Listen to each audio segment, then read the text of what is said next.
President Mwai Kibaki brought to our country free basic education, ambayo imebadilisha maboma za watu wa Kenya everywhere, every corner of this country. That a child in North Horr got a chance to go to school. A child in Taita Taveta got a chance to go and gain knowledge. A child in Migori alipata nafasi ya kwenda shule. Sasa tunaona tunaendelea na kupush free basic education outside of our budget.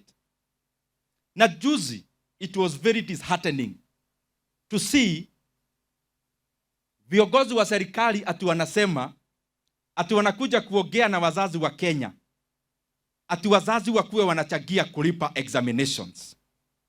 We want to request these leaders, please respect education in Kenya. Na mupatie heshima zile projects ama programs zimesaidia Wakenya wengi zaidi. Na tunataka tuwaeleze, sisi tukiwa pale bunge, we are not going to agree even one day where there'll be ati ya kikao ya wazazi na serikali ati wazazi waanze kulipa mtihani. Vile tumekuwa tukifanya hapo awali, serikali inalipa mtihani, waendelee vivyo hivyo.